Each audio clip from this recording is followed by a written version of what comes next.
Bonjour à tous, aujourd'hui on se retrouve pour commencer notre entraînement parce qu'on va se préparer aux épreuves du DALF. C'est pourquoi nous avons rendez-vous avec Madame Nabila. Madame Nabila, pouvez-vous vous présenter? Bonjour, je m'appelle Nabila Medeh, je suis professeure de français. Je suis professeure de français au lycée pilote de Bizerte, mais je donne des cours aussi ici à l'Alliance française de Bizerte. J'ai le niveau C1, je suis correctrice examinatrice du DELF et du DALF C1, C2. Vous serez totalement en capacité de nous évaluer et peut-être c'est vous qui allez nous évaluer. Oui. À quoi ça ressemble une épreuve orale du DALF?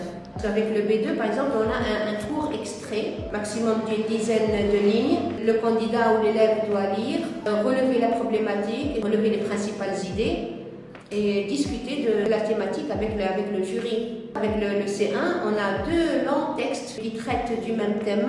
L'élève, il est censé relever les principales idées. Après, il va organiser ce qu'on appelle un exposé. Il va présenter les principales idées des deux textes. Dans le premier texte, on a telle idée, voilà ce que pense l'auteur, en établissant des comparaisons ou des oppositions. Le premier pense ceci alors que l'autre pense cela. Et en même temps, il donne aussi son point de vue. Cela dure 10 minutes. Après, il a 20 minutes. C'est le deuxième exercice et il s'agit de débattre avec le jury. Le jury commence à lui poser des questions, bien sûr qui sont des questions qui vont être inspirées de la problématique elle-même, inspirées du texte. Okay. Et à chaque fois, bien sûr, elle doit être capable de répondre à toutes les questions que lui pose l'un ou l'autre des membres du jury. N'oublions pas qu'il a une heure de préparation. Pour préparer, c'est son exposé. Comment vous préparez les élèves qui le passent, cette épreuve? On fait des simulations en classe. Durant les séances, on peut programmer à chaque fois, on va donner la parole aux élèves à tour de rôle. Il y a aussi les discussions qui se passent en classe. Si vous allez être avec moi, vous allez voir. Il y a la discussion et tout le monde doit participer, doit donner son avis avec des exemples. Parce que c'est toujours on est dans l'argumentation.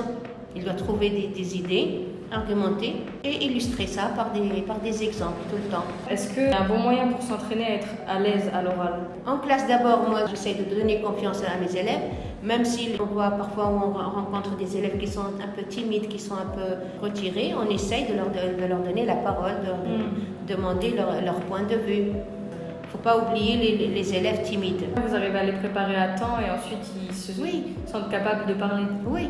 Chaque année, à l'Alliance française, on fait ou bien 100% ou bien 99%. Oui, on fait de bons résultats à l'Alliance française de Bizerte. Oui. J'essaye de leur apporter des examens anciens pour se préparer. Je leur demande de lire les textes chez eux, de préparer un exposé et de participer la fois d'après. Est-ce que vous avez un exemple de questions que vous posez lors des entretiens et des évaluations avec les élèves? Tout dépend de la thématique. Les sujets, ça tourne autour généralement de la science, du progrès scientifique, ou bien de l'éducation, ou bien de la mixité, ou bien on prépare nos questions au préalable, à l'avance. Tout le monde passe à la même enseigne? Oui, bien sûr, oui. Comment ça se passe si un candidat a un blocage durant l'oral? On change de question, on essaye de lui simplifier la question. L'essentiel, c'est que l'élève ne soit pas bloqué. On essaye de tout faire. Je change de vocabulaire? Je change, bien sûr, de facilité. Je change de vocabulaire, de lexique employé. Même sur le plan psychique, on essaye de l'aider. On le met en confiance, oui. Quel conseil vous auriez à donner pour des futurs candidats? D'être sérieux en classe. Il ne faut pas s'absenter. Chaque séance compte. Dans chaque séance, il y a un objectif bien précis. Il y a des sujets, même sur le manuel, bien sûr, il y a des sujets très importants. De la lecture linéaire, vous voyez? Ça, on l'a fait aussi pour le bac de français. Oui, chacun va lire un paragraphe. Après, on essaye de reformuler l'idée exprimée dans ce paragraphe. Pour vous, pourquoi le DELF ou le DALF, c'est un diplôme utile? Soit en France ou bien dans les pays francophones, c'est demandé par la majorité des facultés, des universités. Ils ne se contentent plus du B2. C'est quoi le meilleur score dont vous avez été témoin ici à l'Alliance? Je crois 96 ou 95 sur 100.